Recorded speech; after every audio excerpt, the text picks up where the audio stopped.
हाय दोस्तों। तो मेरा गांव और उसके आसपास का जो एरिया है ना, वो इस हवद की वजह से काफ़ी ज़्यादा फेमस है। तो ये है गर्म पानी का हवद। और जहाँ से स्रोत है ना गर्म पानी का, वहाँ से नालियों के थ्रू इस हवद के अंदर पानी को इकट्ठा करते हैं। इसमें पानी ठंडा होता है और फिर 2 हवद है, उनके अंदर पानी को ट्रांसफ़र कर देते हैं। फिर पानी अच्छी तरीके से ठंडा नहाने के लायक होता है, तो लोग उसको आसानी से इस्तेमाल कर लेते हैं। अब मेरे साथ में उमर था, तो मैं बहुत ज़्यादा कॉन्शियस थी, इसलिए ना कैमरा ज़रा शेकी शेकी हो रहा है क्योंकि मेरा ध्यान बच्चे पर था। तो ये हवद है और आसपास के जितने भी गांव वाले हैं ना, यहाँ पर नहाने के लिए आते हैं। और ऐसा कहते हैं कि ये जो पानी है ना, ये सल्फ़र और गंधक वाला पानी है। इस वजह से इसमें बहुत सारी मेडिकल बेनिफिट्स भी होते हैं। जोड़ों का दर्द इसकी वजह से ठीक हो जाता है। फिर उसके बाद अगर कोई स्किन पर प्रॉब्लम हो, कोई खुजली का प्रॉब्लम, तो उस पानी में अगर आके बैठेंगे ना, तो उसकी वजह से वो सब भी ठीक होता है। और हदीस से भी तो साबित है कि अय्यूब अलैहिस्सलाम को जब डिसीज़ेस हो गई थी, तो जो अल्लाह ने उनको पानी दिया था, उस पानी के अंदर भी गंधक और सल्फर ही था, यानी कि यही वाला पानी। तो उसकी वजह से वो ठीक हो गए थे। तो ये पानी वाकई में बहुत ज़्यादा अच्छा है, इसकी वजह से बीमारियां वगैरह ठीक हो जाती है। तो यहाँ पर है ना, ये लेडी बैठी हुई थी, तो उन्होंने मुझे कहा कि आगे जाने से पहले चप्पलें उतार लो। बोला क्यों? तो बोलते ऐसे करते हैं क्योंकि ये जगह बहुत ज़्यादा पाक और मुकद्दस है। लेकिन मैंने नहीं उतारी। मतलब कि मुझे ये सारी चीज़ें ना बिदअतें लगती है। कुछ लोग आते हैं यहाँ पर, दुआएं मांगते हैं, चप्पल उतारते हैं। आई मीन कि अल्लाह हर जगह पर है, और हर जगह पर अगर ध्यान से देखोगे तो हर तरफ अल्लाह की निशानियाँ हैं। हमारे इधर ये गर्म पानी का स्रोत तो एक ही है, लेकिन ऐसा थोड़ी ना है कि पूरी दुनिया में एक ही है। अल्लाह की निशानी है, लेकिन उसको एकदम हद दर्जा कुछ ज़्यादा ही अहमियत दे देना मेरे हिसाब से सही नहीं है।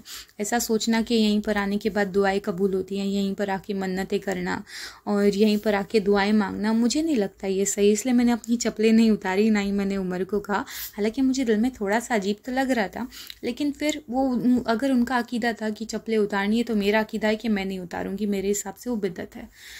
तो हाँ, यही तो यहीं से ना मेनली गर्म पानी निकलता है। इधर बहुत ज़्यादा एकदम तेज़ वाला गर्म पानी होता है, और यहाँ से जो लाइन जा रही है ना, वो सीधे नदी में जाती है।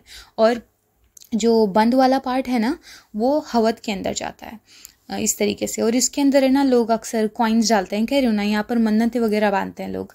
इसके अंदर कॉइन्स वगैरह डालकर मन्नत मांगते हैं। कोई लोग यहाँ पर अंडे उबालते हैं, तो यहाँ पर है ना अक्सर इससे अंडे की स्मेल आती है। कोई लोग यहाँ पर नारियल लाकर फोड़ते हैं। और इस जगह से भी है ना बहुत सारी स्टोरीज़ वगैरह कनेक्टेड है। एक स्टोरी मैं आपको बताती हूँ, मेरे सर ने मुझे बताई थी कि यहाँ पर है ना एक बरगद या फिर पीपल का एक बड़ा सा पेड़ था। तो उसको इना लोग काटना चाह रहे थे। तो पेड़ काफ़ी बड़ा था। तो एक दिन है ना लगातार उन्होंने कटिंग कटिंग कटिंग कटिंग किए, आधा पेड़ टूट गया। और फिर उसके बाद में रात हो गई, तो सारे अपने घर को चले गए। अभी सुबह जब घर से वापस आते हैं दोबारा से पेड़ को काटने के लिए, तो देखते हैं कि वो पेड़ सीधा का सीधा दोबारा वैसा का वैसा ही खड़ा है। तो कैसा कहते हैं कि वो जो पेड़ था वो बहुत ज़्यादा मिराकलस था। इसके अलावा और यहाँ पर कहानियाँ हैं कि यहाँ पर रात को परियां नहाने आती थी। एक दिन किसी आदमी ने उन्हें देख लिया, तो उसके बाद से वो परियां आती थी नहीं। और एक और है कि अगर किसी की लड़की की शादी है, अगर वो बहुत ज़्यादा गरीब है, तो उसका अगर बाप यहाँ पर आकर मन्नत मांगे कि मेरी बच्ची की शादी है, तो मुझे उसके लिए कपड़े गहने वगैरह चाहिए, तो यहाँ पर कपड़े गहने वगैरह मिलते थे। लेकिन जैसे ही शादी हो जाए, उसके बाद वो सारी चीज़ें इधर वापस ला कर देने की। और किसी एक आदमी ने शायद एक बार वापस ला कर दिया नहीं, तो उसके बाद से ये जो प्रथा थी वो सारी की सारी ख़त्म हो गई। तो ऐसी बहुत सारी कहानियाँ मशहूर है इस सारी जगह के बारे में। और ये सामने वाला जो हवद है ना, यहाँ पर भी नहाते हैं। मतलब 2 मेनली हवद है, और एक इसके अंदर पानी ठंडा हो जाता है।